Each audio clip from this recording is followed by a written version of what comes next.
Всем привет, это опять я. Сегодня тунец. Это мой друг Виталий Сергеевич. Сегодня мы с Виталием Сергеевичем проворонили два шикарнейших котла. Подлетали, прям тунец вокруг бурлил. Кидали как-то криво, косо и непонятно. Тунец не клюнул. А, вот плывет акула. Он только что вот там вот показывала спинной плавничок. Вон она. Вон она. Ну, кинь не долетает до нее. Интересно, среагирует или нет. Вот на этом месте у меня был сход тунца. Я бросаю прям в тунца. И он, да вон она. И он прям, тунец плыл за приманкой. Проводка медленная-медленная. И он атаковал раз 7 или 8. А на 7-й или 8-й раз он все-таки сожрал окончательно. И я его подержал секунд 5. И он сошел. И все. Так. Слушай, вот ты поппер кинул, она сразу это... А, нет. Плывет своим курсом. Слушай, не обращает внимания. Но тут еще и такой поппер подныривающий, который не сколько хлюпает в основном, а сколько с пузырями проплывает. Ну да, акула вон дальше пошла. Не интересен ей твой поппер. Погода сегодня, конечно, просто супер для рыбалки. Просто гладкая, как стол моря. И мы очень надеемся, что нам все-таки сегодня улыбнется удача. И мы поймаем таки своего тунца. Ну как можно не поймать в такую шикарную погоду? Видно все вообще издалека. Любой котелок, любой брызг, любые скачки тунца, все издалека видно. После самого первого схода у меня были еще 2 схода. И вот все-таки кто-то зацепился. Виталий Сергеевич уже готовит копье. Но думаю, копье это преждевременно, потому что рыба давит и пока не намерена показываться. Рыба давит вниз. Шнура смотала на первом рывке порядка 40 метров. И продолжает это делать. Я как бы не особенно тороплюсь ее выдирать из глубины. А учитывая, что я за всем этим просто смотрю, я бы поторопился на вашем месте, Борис Вадимович. Да, Виталий Сергеевич нервничает, потому что рыбы булькает иногда очень много.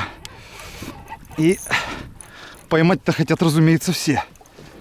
Так, о, поясок.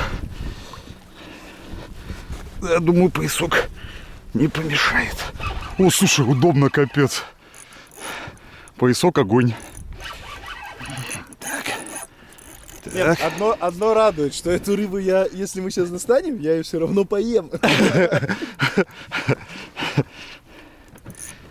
Ой-ой-ой-ой-ой-ой-ой-ой, мощно давит, хорошо.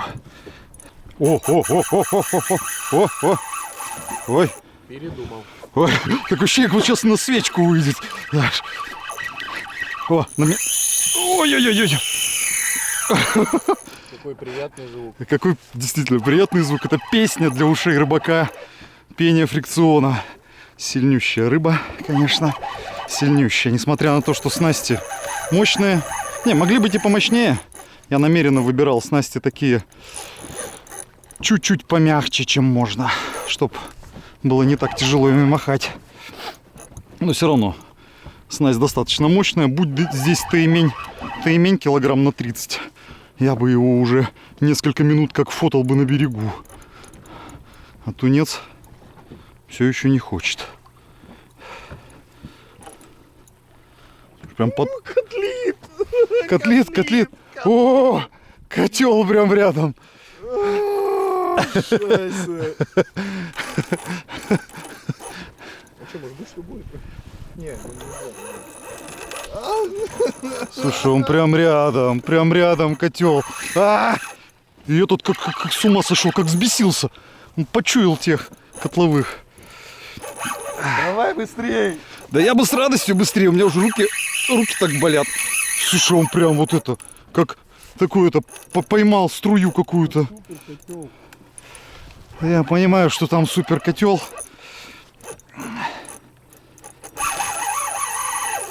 Просто почувствовал, как он ожил-то резко.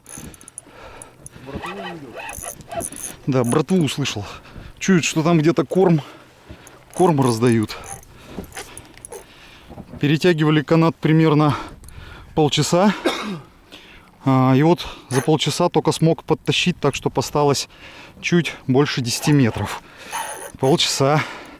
Эта рыба вот просто то подходила поближе, давала себя подтянуть, то просто убегая, сматывая разом по 20, по 30 метров шнура. Сейчас вроде она устала, ну скажу так, устал и я. Руки забились, трясутся. Полчаса вот так вот перетяжки играть без постоянной практики, это тоже не шутка. К сожалению, на тренажерах такое не тренируешь. И тут ты понимаешь, что ты дрищеват. Да, тут я понимаю, что я дрищеват. Надо бицуху подкачать. У меня тунец под лодкой, а вон там скачут тунцы. Самое время Виталию Сергеевичу показать. Ох, как хорошо кинул. Ох, как хорошо кинул. И что-то они сразу прям утонули. Слушай, только приманка долетела до туда, сразу подутонули. А мой тунец уже вот прям под лодкой. Ох, как они бесятся. Ох, как они бесятся. Не взяли. Вытаскивай быстрее, снова кидай туда.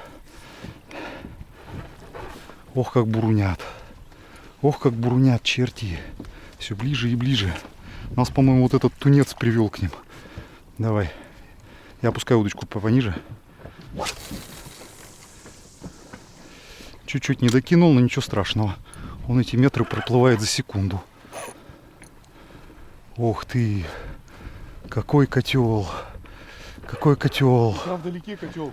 Господи! Чего он не жрет-то? Выматывай, кидай ему снова.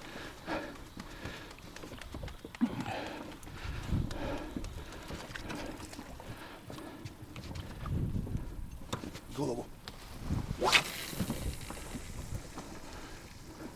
О, хорошо, сейчас положил. Вообще должен был нападение уже вкорячить. Слушай, что прям не ест? Все там ест, а вот почему-то рерайза не ест. Слушай, ну это как-то прям даже неправильно. Вот это буруны. Наизачетнейшие. Тунец, правда, не крупный в среднем. Я вот не вижу ничего там крупнее пятнашки вроде как.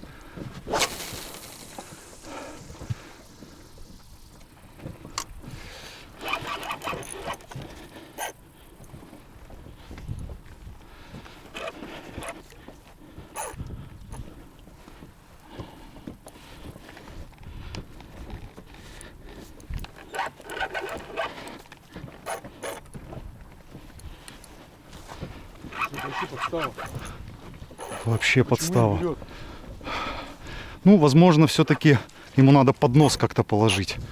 Потому что он ну прям, ну вообще. Подожди. Дай проявиться ему. А, все.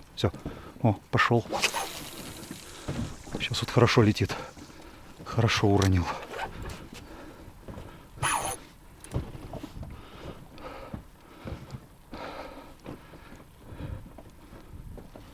Слушай, вообще утонул.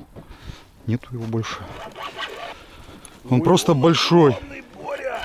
Он большой. Он просто капец какой большой. Я не зря его тут тягал 40 минут. Он реально крупный. Он реально крупный. Ух, торпедина какая хорошая. Он гигантский. Ох, ты, торпедка, стой, куда пошла? О, слушай, ну да, хороший. Меня уже закружило.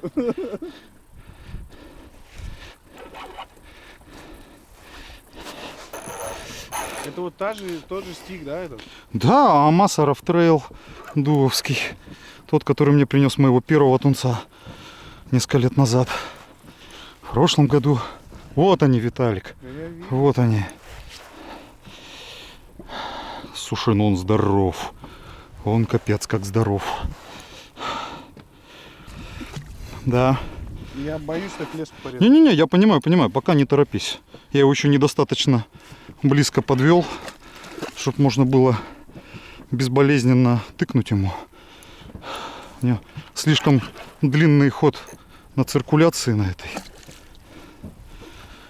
Да, рыба, конечно, наизачетнейшая. Не туда. Давай еще раз.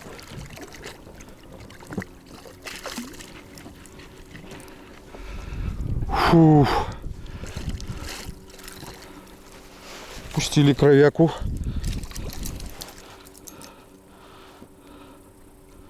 Ну, вроде хорошо попал. Да, попал хорошо. Сразу осоловел. Сразу осоловел. Так, веревочку. Да, он здоровый. Я крупнее, наверное, не ловил. В прошлом году тоже был крупный. Но вроде не такой. Слушай, а он просто сейчас тонет. То есть он даже... Я думаю, он врет. Он может еще. Виталик, ты конкретно хорошо попал. Либо туда не зайдет. Ну, вот этот зайдет. Главное, не всадись себе крюком. Главное, если что, бросай просто лип-гриб. Он фиксируется на челюсти. И все, как бы это не страшно.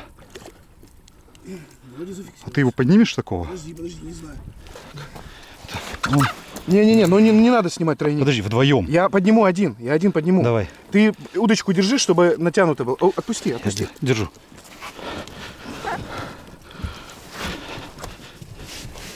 Да. По-моему, больше рыбы я пока на текущий момент не ловил. Это вам ни хера! Хорош!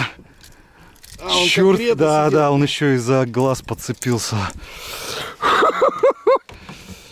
Это просто животное. Черт меня дери. Он не влезет ни в один куб. Нереально огромный. Господи, здоровенный.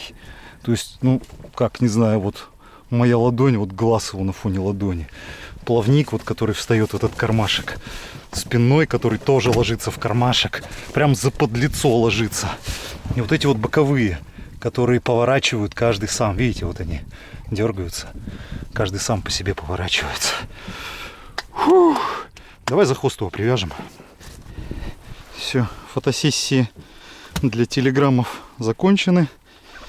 У нас тут есть неопреновые вейдерсы, Которые мы поймали часом раньше. да, поймали их часом раньше. Господи, он здоровенный.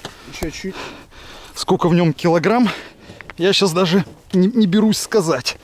Но когда я его поднимаю за хвост, я слышу, как трещат его собственные позвонки. И я рад, что это не мои позвонки. Потому что теоретически могли и они. Так, давай вот туда. Оп. Он штанину не хочет залазить. Я бы тоже в штанину не хотел залазить. Вейдерсы помогут, ну, избавить его от влияния прямого солнечных лучей. Чтоб остался мокреньким и свеженьким. Вон народ рядом. Тунец котлит. Народ катается. Почему не взял ни разу это?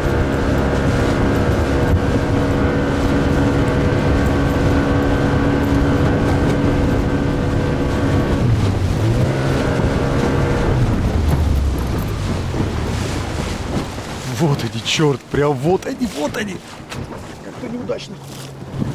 Удачно, удачно, прям в рыбу, прям в рыбу. Есть! Красавчик. Не-не, ты Слетел. слетел? Да. Ну, вроде просекал хорошо. Ты ему прям так знатно просек. Какая досада. Экая досада случилась. Короче, сходы на него это нормально. У меня, получается, до поимки было 3 схода. Вот у тебя как бы первый сход на эту приманку. Раз. Загибай палец или рисуй этот крестик на рукаве. Слушай, ну хорошо котлило, и ты прямо в рыбу Прям кинул. в идеале. Прям-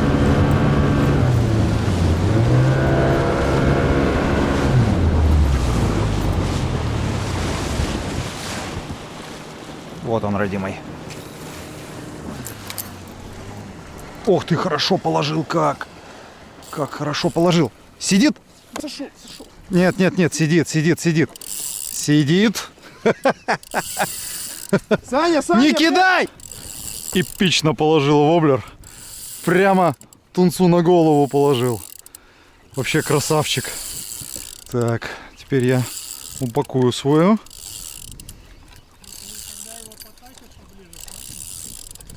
Не-не, все, он уже под нами, он уже на глубине. Работай.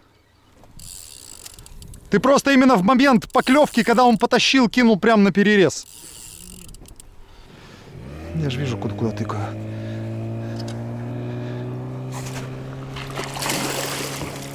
В пузо прямо зарядил. Ну, кровишка пошла. Давай еще А, раз. по-моему, в сердце попал. Не-не-не, какое сердце ты еще? Просто ему давление сбросил с системы. Сейчас еще раз ткну в район горла. Ничего себе, в сердце попал. Живее всех живых. Какие эмоции, Виталий Сергеевич. Материться нельзя, напоминаю. А что, маленький какой-то? Да, он, ну, нет, тунец на самом деле размер хороший, как у Сани сейчас. Может даже чуть побольше Саниного. Сейчас с моим еще сравним. Нет. По-моему, поменьше Саниного. Да хороший, что ты придираешься? Нет, не мой, еще не мой. Ну все, дошел. Так, я его уже тыкать не буду. Я копье чехлю. Я уже взялся за шок. Опа. Отличнейший тунчик. Отличнейший. А слушай, так держи, я тебя сфотаю. Вот какая приманочка рабочая. Я, получается, на нее имел 3 схода и поймал одну рыбу. Отдал ее Виталию. Виталя тут же поимел на нее сход. И вот потом поймал. Приманочка Роботун. Получается, тот местный мужик, который утром пожелал нам удачи, он все-таки ее от души пожелал. Да, нам сегодня с утра сказали запретное слово на букву У. Удачи вам. Ну да, человек пожелал, видимо, от души. Поэтому удача сработала. У нас перекур на разделку тунца. Вот мы его измерили. Он в длину 1,40 м. Черт подери, я вот, у меня слов нет описать то, какая огромная эта махина. Какой он здоровый, я не подбираю слов.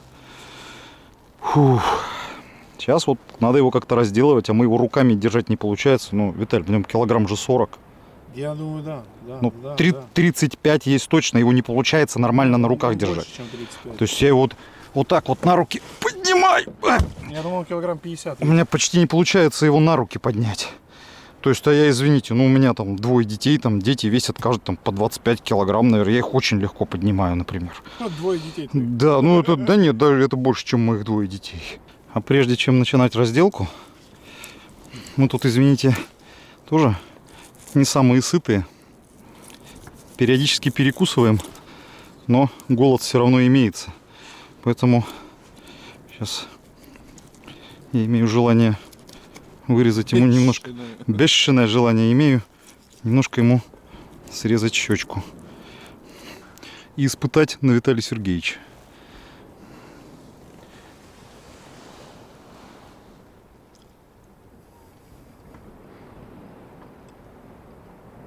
Не жестковато? Чуть-чуть. Давай с ребер теперь. Ща. Так, ну тут, по-моему, только уже дальше ломать позвоночник, да? Да, можно. Он скользкий. Наверное, давай я его на себя. Упора нет.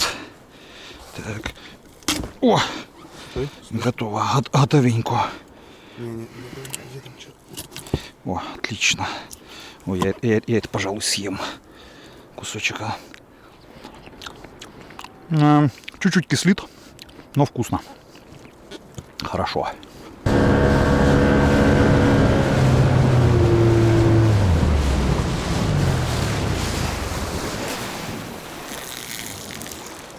Где упала? Все, вот так вот. И сквозь тунца. Ух ты! Ух ты! Ух ты! Ух ты! Они все здесь. Все тут. Просто стая идет. Не берет. Да, и ничего не клюет. Просто ей на все плевать. Не взял. И никто не клюнул. Шикарные забросы прямо в рыбу. Вот это нормально вообще. А рыбе просто плевать. Ну и не только мы, вон, ребята кидали. Это что сейчас было? Унижение. Как уже понятно, я дома. Снова рубрика «Говорящие руки». Кто помнит прошлые серии с тунцом, когда снимаешь филе с тунца, у тебя остается на костях много прирезей, кусочков мяса, которые собираются с него ложкой. Вот это вот я ложкой собрал, перемешаю сейчас с зеленью, добавлю яичко, сделаю котлеты. Вот кусочек. Это кусок, так называемый колтык, то есть горло тунца. Здесь видно, какая разница в цвете. Вот прям жирная его часть, а вот уже какая-то мясная мышечная часть, которая, видимо, уже как-то двигает жабрами, за что-то отвечает. Я это сейчас просто вот так вот положу в аэрогриль, разве что слегка сейчас присолю и приперчу. Даже перчить, наверное, не буду. Просто немножко соли сверху.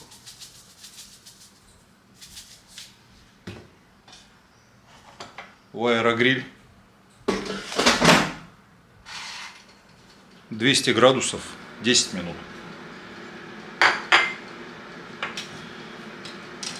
А вот брюшко. Видите, какое оно жирное. Прослоечка за прослоечкой. Японцы его называют оторо. Ценят его больше всех. Ну, здесь скажу так. Не надо быть японцем, чтобы оценить брюшко по достоинству.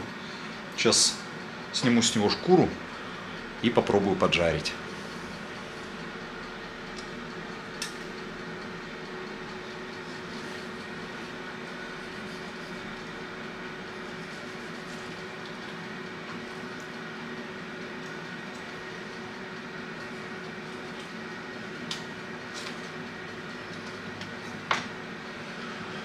Ну, здесь уже даже говорить не приходится, ну, сплошное сало. Просто сало на сале. Сковородка разогрелась, самое время положить туда брюшко.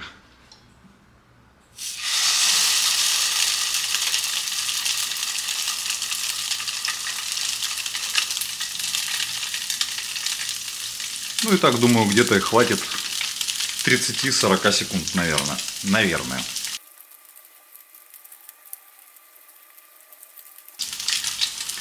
Как видите, масла я сюда не добавлял ни капли, а кусочек уже жарится, скажем так, в масле, в жире. То есть это все его собственное.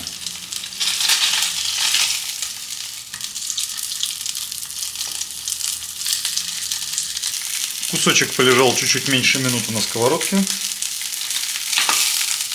Вот так вот чуть-чуть прихватился. Со сковородки убираем. Наливаем масло. И дальше лепим котлетки. В котлеты из приправ я добавил только черный перец и соль. Не хотелось особенно грубить. Хотелось почувствовать вкус по-настоящему, по максималке.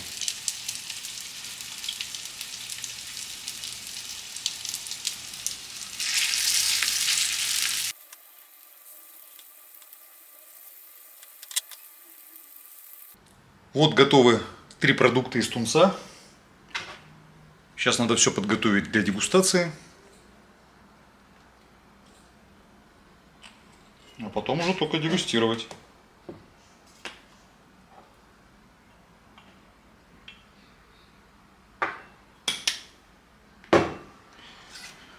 Начнем, разумеется, с самого потенциально вкусного.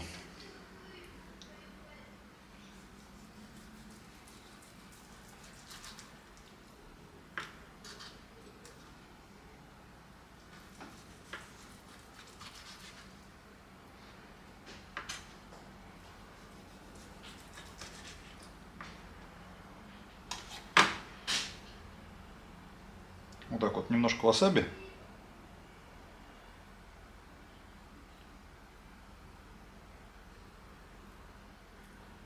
Соевый соус. Самыми кончиками только.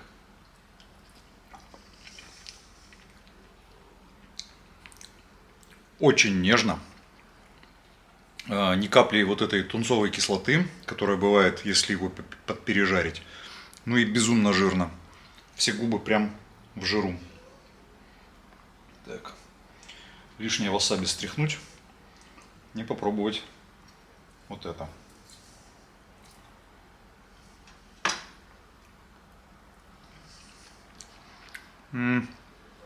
Знаете, как обычная вареная или печеная рыба, просто очень жирная. Ничего такого выдающегося. Ну и напоследок котлетка. Никогда не ел котлеты из тунца. Никогда их не готовил.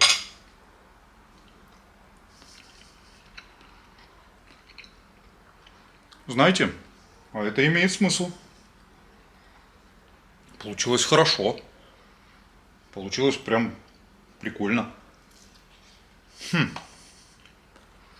Я даже не ожидал, что из тунца, приготовленного полностью, ну то есть well done, получится вот такой интересный продукт. Ну теперь говорю всем, кто вот хотел попробовать тунца, но не хотел есть его сырым. Ребят, делайте котлеты. Отлично. Отлично просто. Суперская штука вышла. Всем пока-пока.